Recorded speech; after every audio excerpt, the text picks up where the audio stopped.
드디어 형을 만나는 이제 순간입니다. 그동안 20년 동안 풀지 못했던, 아무리 풀려고 해도 20년 동안 마음의 짐으로만 남아있던 형을 만나는 장면이죠.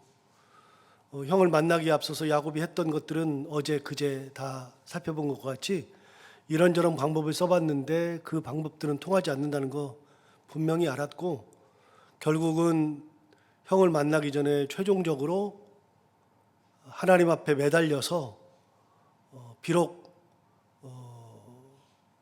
환도뼈는 나갔지만, 그러나 그럼에도 불구하고 하나님께서 그의 기도를 들어 응답해 주시는 그런 장면을 보면서 모든 것이 다 사실은 다 필요 없었구나라는 것을 깨닫게 됩니다. 이런 것도 해보고 저런 것도 해봤는데 아무 쓸모없는 것들만 다 해봤죠. 결국은 가장 중요한 것은 하나님의 응답을 받는 거였는데, 그거 없이 다른 거 해봐야 의미가 없다는 것을 깨닫게 되었습니다. 그리고 아침이 밝았습니다. 아침이 밝아서 드디어 형을 만나는 장면인데, 형을 만나기 전에 야곱이 가졌던 감정 중에 가장 큰 것은 두렵고 무서웠다라는 장면입니다. 굉장히 두려웠죠. 답답했죠. 그게 이제 성경에 이미 나오는 것처럼 답답하고 두렵고 무섭고 그런 감정이었을 텐데, 그런데 여러분 중요한 게 있습니다. 아침에 동이 트는데 어제도 동이 텄잖아요. 오늘도 동이 트잖아요. 내일도 동이 틀 거고, 똑같이 동이 트는 아침을 맞이할 텐데 20년 동안 동 트는 그런 날들하고 하나님을 붙들고 씨름하고서 하나님의 응답을 받고 이름을 이스라엘로 바꾸고 난 다음에 그날 동이 트는 거는 달라요. 동일하게 동이 트더라도 아예 달라요. 형이 400명을 끌고 오는 것을 알았어요. 그 두렵고 답답한 마음이 있었어요. 그리고 언젠가는 만날 거라고 생각을 했어요. 그리고 만나는 날이 왔어요. 그런데 그 400명을 말로만 듣는데 오늘은 400명을 직접 만나요. 만나는데 같은 400명이라 그래도 달라요.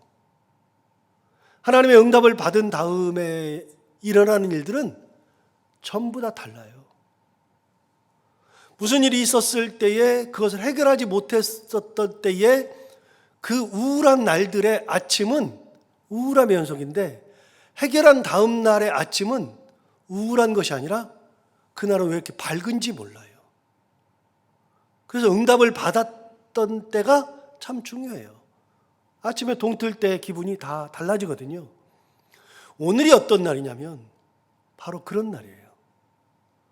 지금까지 이렇게 마음을 억눌렀던 것들은 싹 다 지나가고 이제는 그 모든 것에서 해방되는 날이죠. 그래서 그 해가 평소의 해가 아니라 너무 밝아요. 너무 좋아요. 그런 날이 찾아온 거죠. 상황은 안 변했어요. 상황은 절대로 변하지 않았어요. 형이 400명을 데리고 오다가 어제 하나님을 만나서 내가 기도를 딱 했더니 형의 마음이 바뀌어가지고 돌아가지도 않았어요. 계속 와요. 400명 데리고 와요. 나도 형을 또 만나야 돼요. 그 상황은 하나도 변한 것이 없잖아요. 여러분, 하나님의 응답을 받았는데 상황은 변하느냐? 안 변한다니까요. 그대로 있다니까요. 그런데 하나님의 응답을 받으면 그 상황이 안 변했는데 하나님의 응답 이후에는 그 상황이 이상하게 하나님의 응답대로 바뀌어가요. 그게 응답이죠. 자, 오늘 형을 만나는데 상황도 변하지 않았는데 그날은 달라요. 아침이 달아요. 자, 1절을 볼까요? 야곱이 눈을 들어보니 에서가 400명의 장정을 거느리고 오고 있는지라. 직접 눈을 봤죠. 귀로만 들었던 400명, 얼마나 많은 사람이겠습니까? 그 400명이 칼을 들고서 오는 겁니다. 그것을 눈으로 본 겁니다. 그러자 야곱이 아직도 그래도 불안하니까 이렇게 했습니다. 참 야곱은 끝까지 실망시키지 않아요. 어떤 면에서 실망시키지 않냐면 야곱의 그 머리 쓰는 거는 실망을 안 시켜요. 자, 어떻게 하나 볼까요? 1절을 보세요. 그의 자식들을 나누어 레아와 라헬과 두 여종에게 맡기고, 2절 보십시오.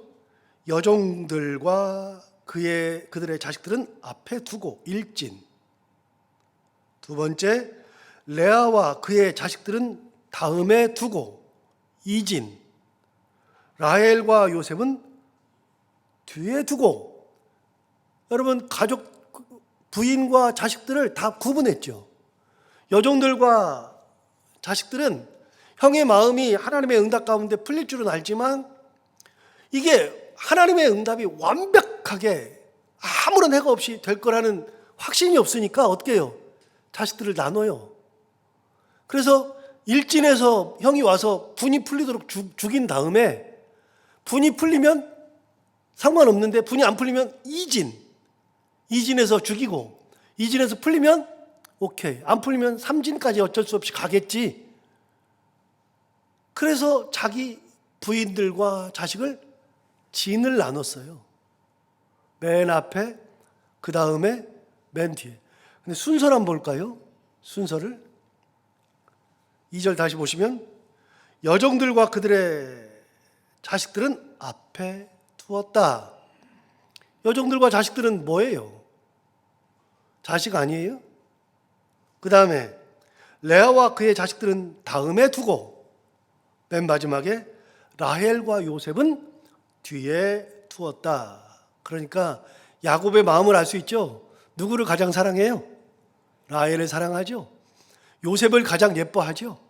그 다음에는요, 그래도 레아와 그의 자식들 6명, 그리고 맨 앞에는 여종들, 자기의 부인이었던 실바와 빌하와 더불어서 그들이 낳은 4명의 자식들, 합해서 6명을 앞에다 둔 거죠.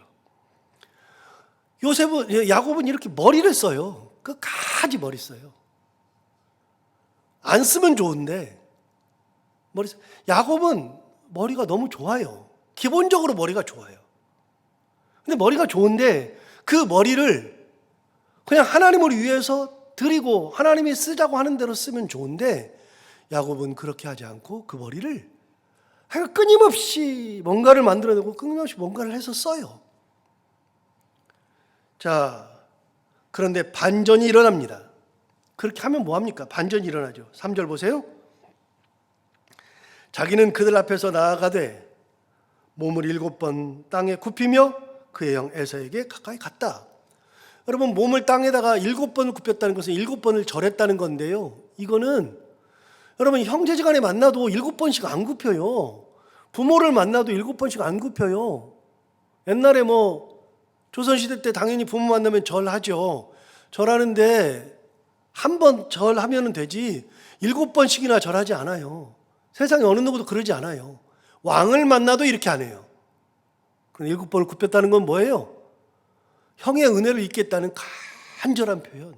나는 형 앞에 죽었습니다 라고 하는 그런 표현이죠. 그렇게 하면서 7번씩이나 몸을 굽혔어요. 살겠다는 의지입니다. 그래 그 형의 앞에 이제 가까이 갔어요. 7번 후에. 그런데 대단한 반전이 4절에서 일어납니다. 에서가 달려와서 그를 맞이하여 안고 목을 어금맞추어 그와 입맞추고 서로 우니라. 에서가 막 달려왔어요. 달려왔는데 에서가 지금까지 칼을 들고 죽이겠다고 달려왔던 에서인데, 그가 달려와가지고서 칼을 들고 야곱을 내려쳐야 될 것 같은데 칼은 어디 가고 막 달려와가지고서 어떻게 하느냐, 그를 맞이해서 안아줬어요. 안고 목을 어금맞추어서 입맞추면서 막 울었어요. 여러분, 이게 무슨 일이죠? 400명은 뭐죠? 왜 데려왔죠? 생각해보면 400명 데려올 일이 없어요. 이러려면 400명 데려올 필요가 없잖아요. 그런데 400명을 데려오는데 그들은 놔두고 막 달려와서 야곱을 껴안았단 말이죠. 한 가지 생각해 봐야 될 거. 야곱이 형한테, 형, 내가 잘못했으니까 나 좀 안아주세요. 나 좀 이렇게 안아서 어금 맞춰서 입 맞춰주세요. 함께 울어요. 그런 얘기를 한 적이 없잖아요. 야곱이 어떻게 그런 말을 합니까? 그런 말을 못하죠. 야곱은 그런 말을 한 적이 없는데 희한하게 이런 일이 일어났습니다. 왜요? 하나님이 간밤에 역사하셨죠. 그래서 사람의 마음을 만지는 거는, 사람의 상황을 개선시키는 거는 하나님께서 하시면 되는 거예요. 하나님께서 그 마음을 살짝 만져만 주면 20년 동안 에서가 가지고 있었던 그 응어리 한이 하나님이 만져주면 눈 녹듯이 사라지는 거예요. 하나님 만져주셔야. 그게 없으면 끝까지 가는 건데요. 자, 어제도 말씀드렸어요. 야곱이 재산을 드렸어요. 재산을 드리면 형 에서가 만족을 하느냐? 안 된다 그랬어요. 형의 마음을 풀 길이 없어요. 재산으로는 못 풀어요. 왜냐하면 형도 재산이 많으니까요. 많은 사람한테 좀 줘봐야 무슨 의미가 있어요. 없는 사람한테 주면야 의미가 있지만 그걸로 형의 마음을 풀지 못해요. 두 번째, 20년 동안 가지고 있던 그 응어리는 재산을 아무리 많이 줘도 못 풀어요. 그런데 재산도 필요 없고요. 그리고 뭘 해도 필요가 없어요. 하나님이 에서의 마음을 간밤에 만지면 끝난 거예요. 자, 그러면 400명이 왔어요. 400명이 왔는데 그 400명은 뭐하러 데려왔어요? 뭐하러? 가만히 보면 400명은 야곱을 환영해 주러 따라온 환영객들 아니에요? 기도하고 났더니 그들이 들고 오는 거는 칼을 들고 오고 야곱을 죽이려고 왔는데, 죽이려고 오던 사람들이 갑자기 뭘로 변해요? 야곱을 박수치면서 환영해주는 환영객으로 싹 다 바뀌었어요. 일순간에 모든 것이 다 바뀐 거는 어젯밤의 기도예요. 목숨 건 기도. 그 기도가 모든 것을 다 바꿨죠. 이런 반전이 어디가 있습니까? 세상에. 가장 극적 반전이 바로 이런 거죠. 자, 5절을 볼까요? 5절을 보시면 에서가 물어봐요. 눈을 들어서 여인들과 자식들을 보고 묻되 너와 함께한 이들은 누구냐? 야곱이 이르되 하나님이 주의 종에게 은혜로 주신 자식들이니이다. 야곱에 의해서 하나님이 나오죠. 하나님이 나오죠. 하나님이 은혜로 주신 자식들입니다.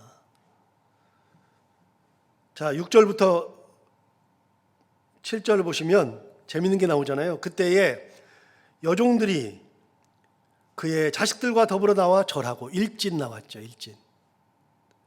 여종들이 자식들과 나와서 1차적으로 절하고, 두 번째 7절 레아도 그의 자식들과 더불어 나와서 절하고, 2진 나왔죠.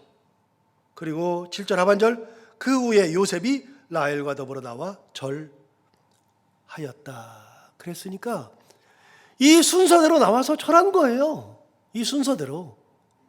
의미 없는데, 진짜 이런 의미가 없는데 하나님께서 함께 하신다는 확신만 있으면 이럴 필요가 없는데 이렇게 한 거예요. 다 알아요. 이제 여종들도 자기의 위치가 어딘지, 레아도 자기의 위치가 어딘지, 라헬도 자기의 위치가 어딘지 다 알아요. 그러니 그 자식들이 한을 품겠죠. 이게 문제는 해결했는데 한으로 남겠죠. 8절 에서가 또 이르되 내가 만난 바 이 모든 때는 무슨 까닭이냐? 형 앞에 이제 그 예물을 드리려고 준비한 때 있으니까요. 야곱이 이르되 내 주께 은혜를 입으려 함이니이다. 그래서 은혜를 입겠다고 이야기하는 겁니다. 형한테. 형 미안해. 9절 에서가 이르되 내 동생아 내게 있는 것이 족하니 내 소유는 내게 두어라. 괜찮아. 나도 많아. 네 거 그냥 놔둬. 그렇게 한 거죠. 10절 굉장히 중요한 10절이 나오는데요. 야곱이 이르되 그렇지 아니하니이다. 내가 형님의 눈 앞에서 은혜를 입었사오면 청하건대 내 손에서 이 예물을 받으소서. 그 다음에 이렇게 말했어요.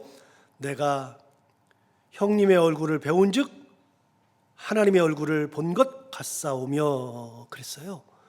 형님의 얼굴을 보니까 하나님 얼굴을 본 것 같아요. 여기서 잠깐 32절로 가볼까요? 32절. 32장 2절이 아니라 32장. 32장 29절을 보시면 야곱이 청하여 이르되 당신의 이름을 알려주소서. 그 사람이 이르되 어찌하여 내 이름을 붓느냐 하고 거기서 야곱에게 축복해 줬어요. 이제 어젯밤 기도 끝나고 축복해 줬죠. 30절.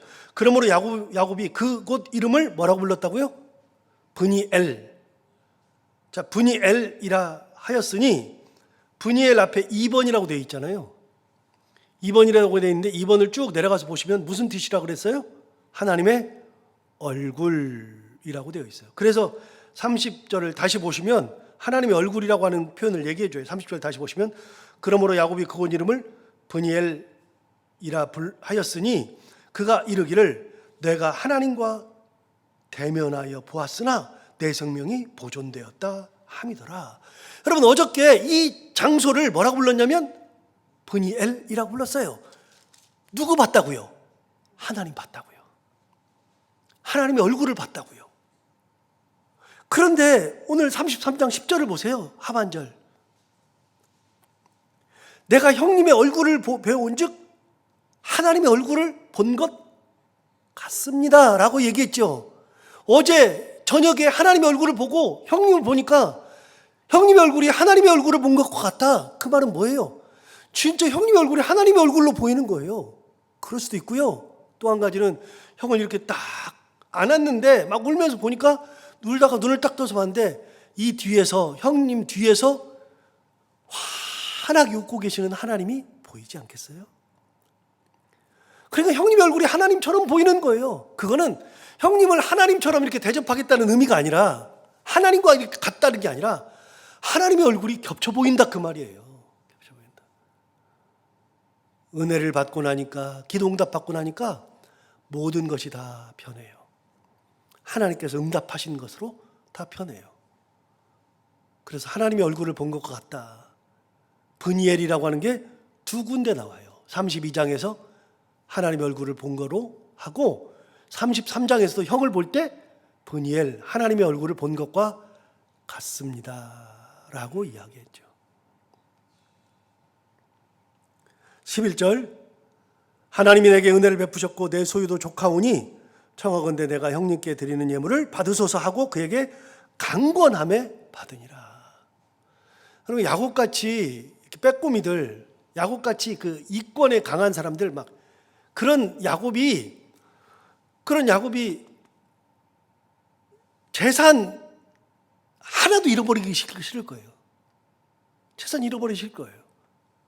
그러면 형한테 보낼 때는 이거라도 보내가지고서 내가 형한테 용서 받아야지 그냥 보냈겠죠. 그런데 이제 다 형이 용서 다 했어요. 그럼 안 보내고 싶을 거라고요. 그 재산 안 주고 싶을 거라고요. 그런데 지금은 주고 싶어요. 이 재산이 중요한 게 아니에요. 재산이 안 중요해. 그야말로 하나님 앞에 드리듯이 형한테 드려도 내가 아직도 가진 것도 많고 은혜도 입었고, 여러분 그래서 은혜가 충만할 때 그때는 뭔가를 가지고 안달복달을 안 해요. 은혜가 충만하면 다 괜찮아요. 줘도 괜찮고 나눠도 괜찮고 손해봐도 괜찮고 다 괜찮아요. 은혜가 있으면 나누게 되는 거예요. 은혜가 있으면 마음이 풍족해지는 거예요. 야곱같이 이런 사람이 형한테 끝까지 강권해서 예물을 준다? 제 상식으로는 이해가 안 돼요. 제가 공부한 심리학으로도 이해가 안 돼요. 그런데 가능한 거예요. 언제? 은혜가 가득할 때. 여러분, 은혜가 가득하면 여기 지금 계속 나오는 게 은혜라는 단어입니다. 여러분 5절 보세요. 5절을 보시면 에서가 눈을 들어 여인들과 자식들을 보고 묻되 너와 함께한 이들은 누구냐? 야곱이 이르되 하나님이 주의 종에게 은혜로 주신 자식들입니다. 8절에서도 에서가 또 이르되 내가 만난 바 이 모든 때는 무엇이냐? 무슨 까닭이냐? 야곱이 이르되 내 주께 은혜를 입으려 함이니이다. 여기도 은혜가 나오죠. 여러분 10절을 볼까요? 10절. 야곱이 이르되 그렇지 아니하니이다. 내가 형님의 눈앞에서 은혜를 입었사오면 11절 하나님이 내게 은혜를 베푸셨고 15절 볼까요? 15절에도 에서가 이르되 내가 내 종 몇 사람을 내게 머물게 하리라. 야곱이 이르되 어찌하여 그리하리이까? 나로 내 주께 은혜를 얻게 하소서. 여러분 33장의 주제는요, 은혜예요. 은혜가 주제예요. 야곱의 머릿속을 가득 채운 게 뭐냐면 은혜입니다. 형한테도 은혜를 입기 원하고 하나님 앞에도 은혜를 입었고 온통 은혜예요. 은혜를 입은 사람들의 특징은요, 은혜를 입고 나면 내가 지금까지 했던 모든 것들 다 괜찮아요. 줘도 괜찮고 손해봐도 괜찮고 다 그런 거예요. 교회가 은혜가 가득하면 서로가 서로를 사랑하고 서로가 서로에게 나누고 서로가 서로를 격려하고 서로가 서로를 북돋아주고 붙들어주고, 이게 교회예요. 이게 하나님의 은혜가 가득할 때, 여러분 교회가 은혜가 가득하면 세상 사람들에게도 나누는 거예요. 마음껏. 분명히 손해인데 하나님의 은혜가 있는데 뭐가 걱정이에요? 걱정할 게 없어요. 하나님이 나머지는 주시는 거니까. 그러면 지금까지 주신 거는요, 그것도 하나님의 은혜였죠. 앞으로 주실 거는요, 그것도 하나님의 은혜죠. 야곱같이 이렇게 머리가 잘 돌아가는 사람이 은혜 받은 순간에는요, 나눠줘요. 괜찮아요. 형 가져도 돼요.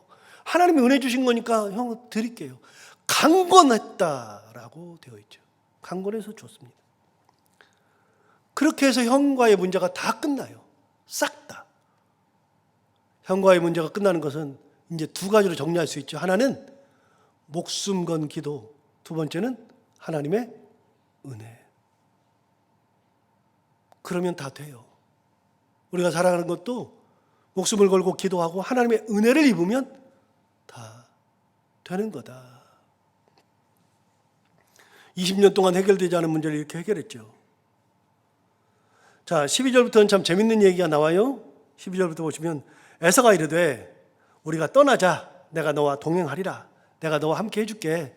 가자. 그랬더니 13절 야곱이 그에게 이르되 내 주도 아시거니와 자식들은 연약하고 내게 있는 양떼, 소 다 새끼를 데리고 있은즉 하루만 지나치게 몰면 모든 떼가 죽습니다. 같이 가줄게. 그랬더니 형님, 저한테는 자식들 있잖아요. 자식들은 아주 어리고 연약하고 소떼, 양떼 이런 떼들도 있지만 새끼들도 있는데 하루만 빨리 몰면 다 죽을 겁니다. 14절 청하건대 내 주는 종보다 앞서 가소서. 나는 앞에 가는 가축과 자식들의 걸음대로 천천히 인도하여 세일로 가서 내 주께 나아가리이다. 형님, 제가 그냥 천천히 갈게요. 형님은 그냥 먼저 가세요. 그렇게 거절을 하죠. 그런데 15절에 에서가 이르되 내가 내 종 몇 사람을 내게 머물게 하리라. 에서는 계속해서 동생을 도와주고 싶은 거예요. 그래서 그래, 그러면 내가 몇 명이라도 너한테 붙여줄게 이야기한 거죠. 에서가 이르되 내가 내 종 몇 사람을 내게 머물게 하리라. 야곱이 이르되 어찌하여 그리하리이까? 나로 내 주께 은혜를 얻게 하소서 하매 이날에 에서는 세일로 돌아갔다. 형님, 그 맨 사람 왜 보내줘요? 왜 줘요? 괜찮아요. 형님 그냥 가세요. 그래가지고서 형님을 보냈죠. 에서는요, 마음이 싹 다 풀렸어요. 완전히. 그렇게 해서 형은 돌아가요. 그리고 야곱은 어디로 가느냐? 16절로 보시면 야곱은 숫곳에 이르러 자기를 위하여 집을 짓고 그의 가축을 위하여 우릿간을 지었으므로 그 땅 이름을 숫곳이라 부르더라. 여러분, 그곳에 가가지고서 자기 가축들을 위해서 우릿간을 지어서 우리 소 우리, 양 우리를 지어서 우릿간을 지었죠. 외양간을 짓듯이 우릿간을 다 지었죠. 그리고 자기를 위해서도 집을 지었죠. 그래서 그곳의 이름을 숫곳이라 불렀다는 겁니다. 숫곳이 뭐냐면 작은 집이라는 뜻입니다. 아주 작은 집. 그래서 작은 집을 지은 거예요. 저 평안한 집을 지은 거죠. 18절 야곱이 밧단 아람에서부터 평안히 가나안 땅 세겜 성읍에 이르러 그 성 앞에 장막을 치고 그가 장막을 친 밭을 세겜의 아버지 하몰의 아들들의 손에서 베크시다에 탔으며 거기에 제단을 쌓고 그 이름을 엘로헤 이스라엘. 이라고 불렀더라. 여러분 엘 엘로헤 이스라엘이 뭐냐면 4번을 거기 번호 보시면 밑으로 쭉 가서 보시면 하나님, 이스라엘의 하나님. 이스라엘이 뭐예요? 이스라엘은 자기 이름 아니에요? 자기 이름. 하나님, 나의 하나님, 그런 뜻입니다. 거기서 드디어 하나님을 자기 하나님으로 고백했죠. 하나님을 내 하나님으로 드디어 고백했습니다. 여기서 잠깐 28장으로 가볼까요?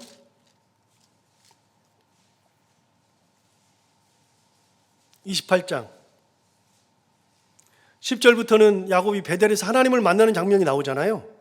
하나님을 만나는 장면이 나왔는데 거기서 이제 베델이라고 했죠. 거기 돌베개를 가지고서 기름 붓고서 거기다가 제단을 쌓고 베델이라고 불렀죠. 그 다음에 야곱의 서원하는 장면이 나온다 그랬잖아요. 20절부터 야곱의 서원이 나옵니다. 20절 야곱이 서원하여 이르되 하나님이 나와 함께 계셔서 내가 가는 이 길에서 나를 지키시고 먹을 떡과 입을 옷을 주셔 내가 평안히 아버지 집으로 돌아오게 하시오면, 그 다음 뭐라 그랬어요? 여호와께서 나의 하나님이 되실 겁니다. 야곱은 지금까지 하나님을 뭘로 만났어요? 할아버지한테 들었던 할아버지 하나님, 아버지한테 들었던 아버지 하나님으로 만났잖아요. 아브라함의 하나님, 이삭의 하나님으로 만났는데 야곱의 하나님은 아직 아니에요. 그런데 하나님이 나와 함께 하셔서 내가 다시 돌아오면, 진짜 하나님이 이 땅에 다시 돌아오면 하나님이 진짜 나의 하나님이 될 겁니다. 내가 고백하는 내 하나님, 아브라함의 하나님, 이삭의 하나님이 아니라 내 하나님이 될 겁니다 라고 이야기했는데, 오늘 본문으로 돌아와서 드디어 가나안 땅으로 돌아왔어요. 20년이 지나서 돌아왔어요. 돌아온 다음에 오늘 본문 20절 거기에 제단을 쌓고 그 이름을 엘로헤 이스라엘. 이스라엘이 자기 이름이잖아요. 하나님은 이스라엘의 하나님입니다. 나의 하나님입니다. 28장에서 서원했던 첫 번째 서원을 진짜 돌아와서 딱 지키는 겁니다. 하나님이 나와 함께 하시는 것을 느꼈으니까, 나를 인도하셨으니까. 그래서 엘로헤 이스라엘이라고 불렀더라 라고 하는 게 굉장히 중요하죠. 여러분, 하나님의 은혜를 입으면 다 달라져요. 그래서 은혜 받는 것이 그만큼 중요하죠. 20년이 아니라 그보다 더한 것도 하나님이 만지면 다 해결되는 거니까. 그래서 생각해 보면 그래요. 내가 왜 이렇게 염려했을까? 내가 왜 이렇게 힘들어했을까? 내가 왜 이렇게 답답해했을까? 하나님의 은혜를 입으면 다 괜찮은데, 여러분 그 하나님 바라보면서 하나님의 은혜 가운데 살아가는 우리 모두가 다 되기를 바랍니다. 기도하겠습니다. 하나님 아버지, 드디어 야곱이 형 에서를 만나면서 그동안 20년 동안 묵혀왔던 그 모든 것들을 한 번에 털어내면서 마지막으로 고백하는 게, 하나님은 이스라엘 하나님, 곧 나의 하나님이십니다. 입술로 고백하는 때가 되었습니다. 은혜를 입으니까 형의 마음이 풀어졌고, 은혜를 입으니까 모든 것들이 자기의 마음에 있던 응어리도 풀어졌고, 은혜를 입으니까 이 모든 것들이 한순간에 다 사라지게 되는데, 하나님 아버지, 우리가 어떤 상황이 되건, 어떤 처지에 있건, 어떤 역경과 고난이 있건 그 모든 것 가운데서 나를 지키시고 인도하시는 하나님 앞에 야곱이 그랬던 것처럼 야복 강가에서 목숨을 건 기도, 그리고 하나님 주시는 그 은혜 입고 이 땅을 살아가는 저희들 다 되게 하여 주옵소서.